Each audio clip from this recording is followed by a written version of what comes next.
So, she was really into me, and I don't know why. Well, I have a suspicion of why, but let me just play this out for you how it happened with me. So, she shows up to the mall. It was a summer day. It was probably summer of 12, I want to say. Summer of 12. And she shows up in a tank top and jean booty shorts. And they really put the emphasis on short. And her chest was sticking out a country mile. And I'm sorry to focus on those details, but I get the feeling that she really wanted me to focus on those specific details. I mean, I'm all for wearing comfortable, nice, flowing clothes while, in the summertime it's hot. But, I don't know, it strikes me as like, if you're on a date with a guy and you wear something where you keep needing to adjust yourself in order to prevent a nipple slipping out, you probably want that guy to notice. I'm not playing the psychologist here. I'm just saying the impression that it left upon me that she wanted me to notice her chest. Which, admittedly, would have been hard to not notice under any other circumstances, but even still. So we walk around the mall. She tells me a little bit about her. She's like a blueprint reader for the city of San Jose, which I thought was fascinating. She was only about a year older than me, so a 20-year-old reading blueprints, like waterworks blueprints, for a big city, it was really impressive, and I felt kind of bad that my job was so humdrum by comparison. 8. Whatever. That's probably the only time I'll ever go whatever about an 8. Fuck it. No.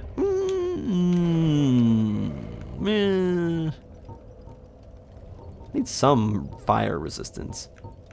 I'm going to be really cheap and go with the other Dark Hand. I think I had that one equipped. I'm just going to go with the other Dark Hand. No, that's too lame. No. Bad. Cestus. Cestus doesn't provide any fire. Really? What a shitty weapon. Havels. Yes, please. That's what I'll do. I'm going to kill her with Havel's shield. Anyway, so we walk around the mall. We're having a nice time. She's telling me about I am telling her about my work. She's telling me about hers. And as we're walking along, it's been about an hour now. And we'd been talking for about a week and a half. So I decided to do a little bit of a bold statement. And I attempt to hold her hand while walking along. Yeah, this is Gunslinger's Guide to Courting. Be as awkward as possible. Ugh. Anyway, so I try to hold her hand, and she turns to me, looks me dead in the face, and goes, "No, we aren't there yet." I go, "Okay, I respect your boundaries completely. Fine, I'm okay with that." I thought maybe, we had kind of gotten to the point where we could show a little bit of affection, but I guess not. So after that, she takes me to GameStop. I don't volunteer to go to GameStop. She takes me to GameStop to look at, what was it? I think either Halo 3 or Halo Reach had come out. Something like that. Some Microsoft game that I hadn't really been interested in. And she wanted to see if the price had gone down or something. And every eye in GameStop fixed to her and me. And every thought in the whole room was so loud I could almost feel it. Them screaming at me. "What's she doing with you, nerd?" And she said, "Okay, that's enough of this right now. Let's go to Victoria's Secret." And I said, "Okay, why? What for?" At first, my horrified mind thought that, she was going to have me come into the dressing room with her. In that kind of, nervous, "Oh boy, I hope that, nobody sees me in this dressing room" kind of mind. Because I was young. Give me a break. Here we go.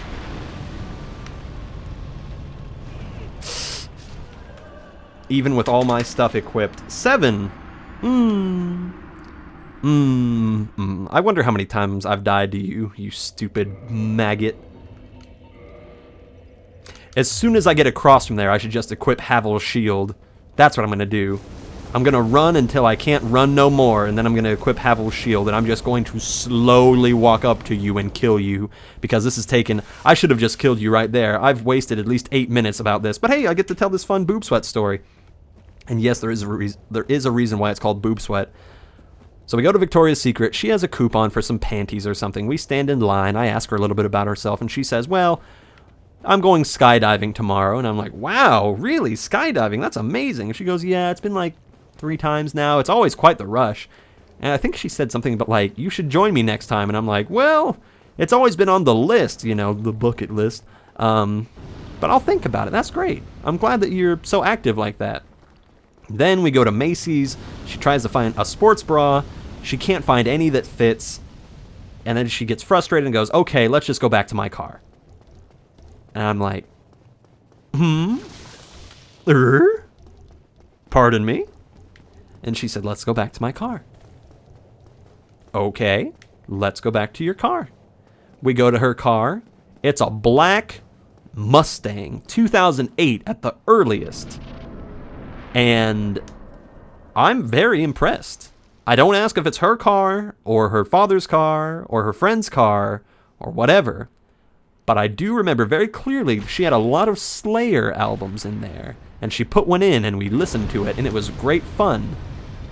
I think she even had some Rage Against the Machine or something like that.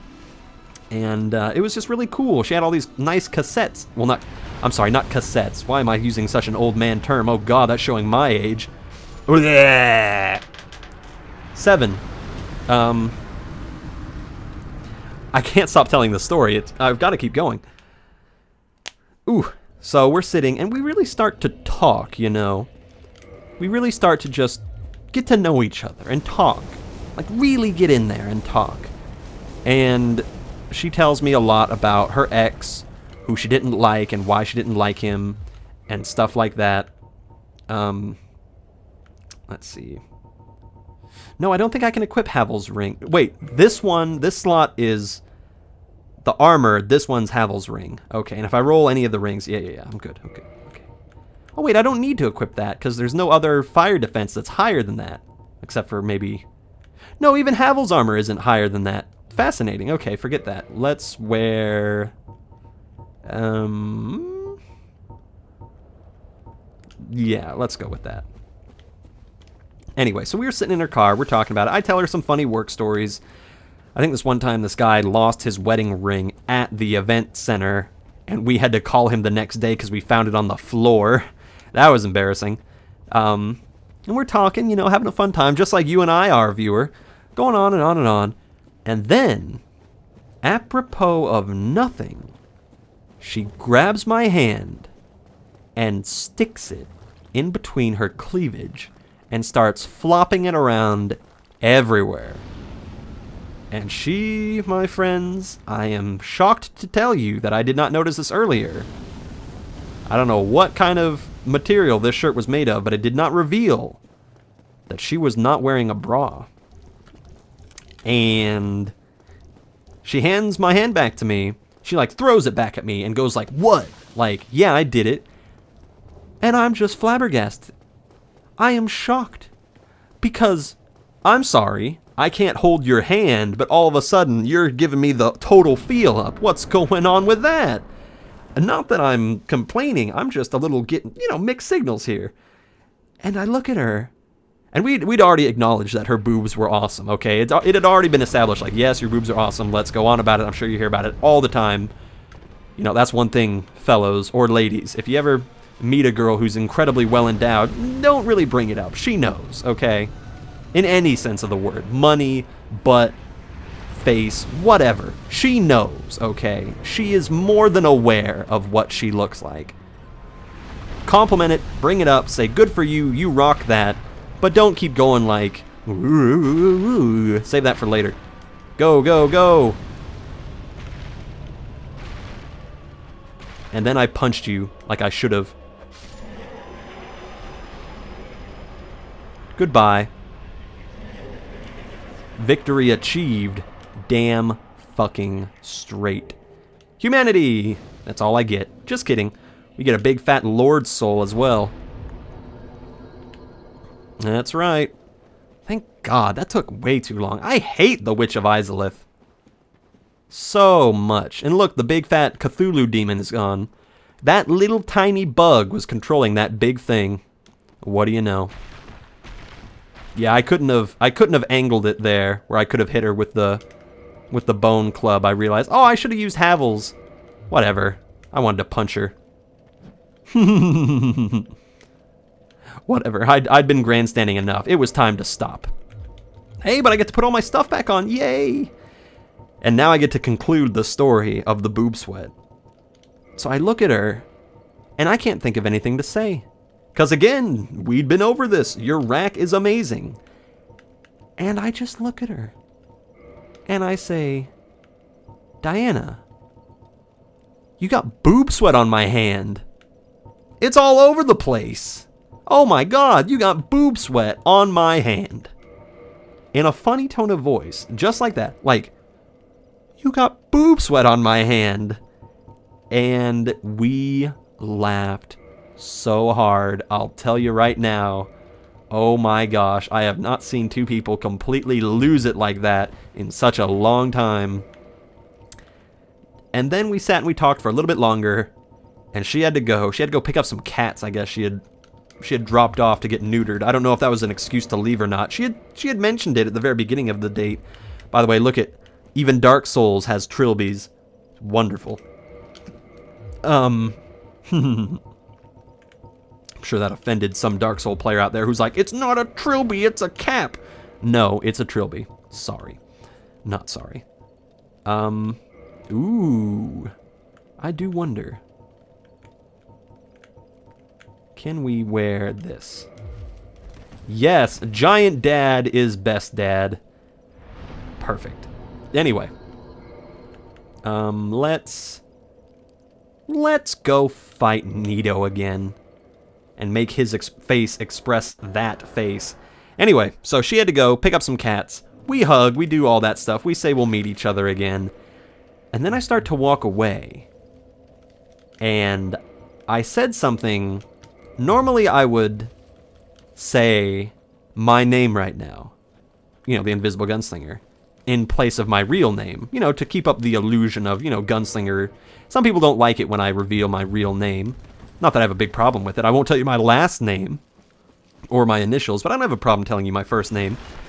But in most cases I, you know, keep up the Gunslinger persona. But in this case, I turned back to her, and this is unedited, exactly what I said to her at the conclusion of this strange date. Because I had told her about my YouTube channel, so this makes sense. Danielle? Oh, fuck, I called her real name again. It's unedited. I was supposed to say Diana. Fuck. I always do this. I'm bad with this. I'm sorry. Fuck. Yeah. Danielle. That was her real name. I know it doesn't make a difference, but I kind of want to play up the illusion that I know what I'm doing here, and I can, like... Ah, shit. Typical. Anyway. Whatever.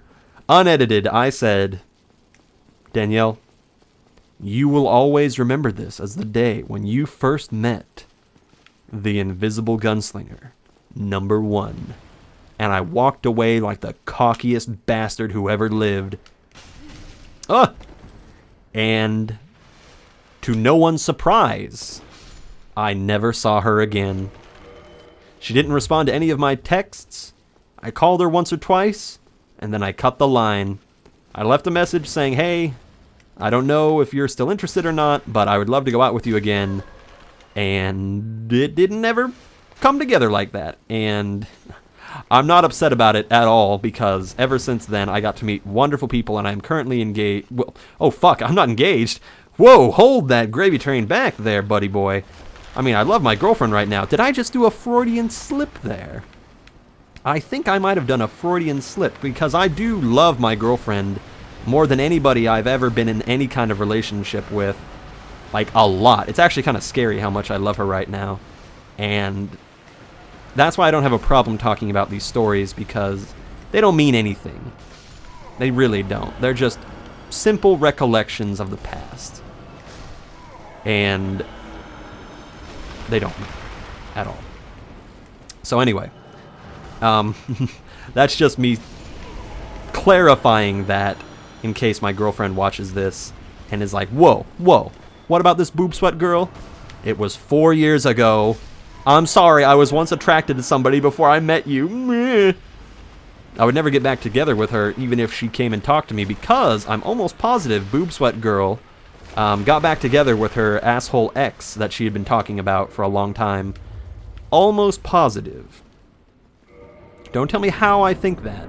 How do I have 68,000? Oh wait, because of the Witch of Islip. That's right. Oh no, my Estus flask. Shit. Let's roll the dice. Literally. Get it? Roll the dice? Oh gosh, we do have fun. Uh-oh. Good. Not good. Not good.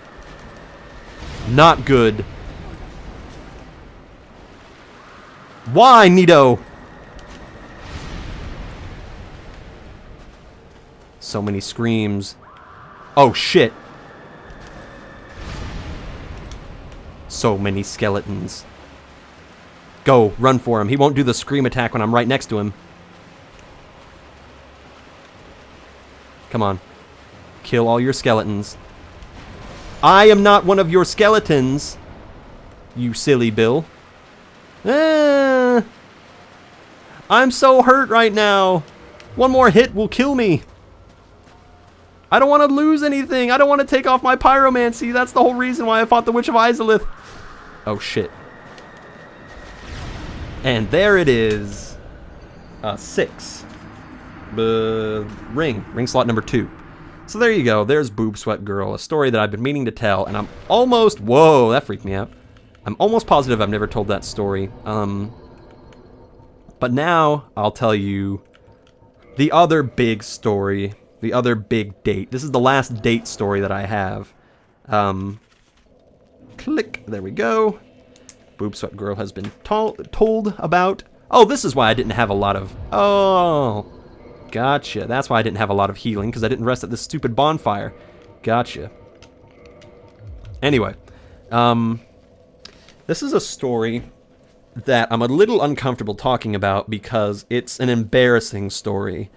But it's one that I feel that I need to tell because this, for better or worse, does highlight who I am as a person. So feel free to judge me as you will. So, there was a girl that I met online probably about 3.5 years ago.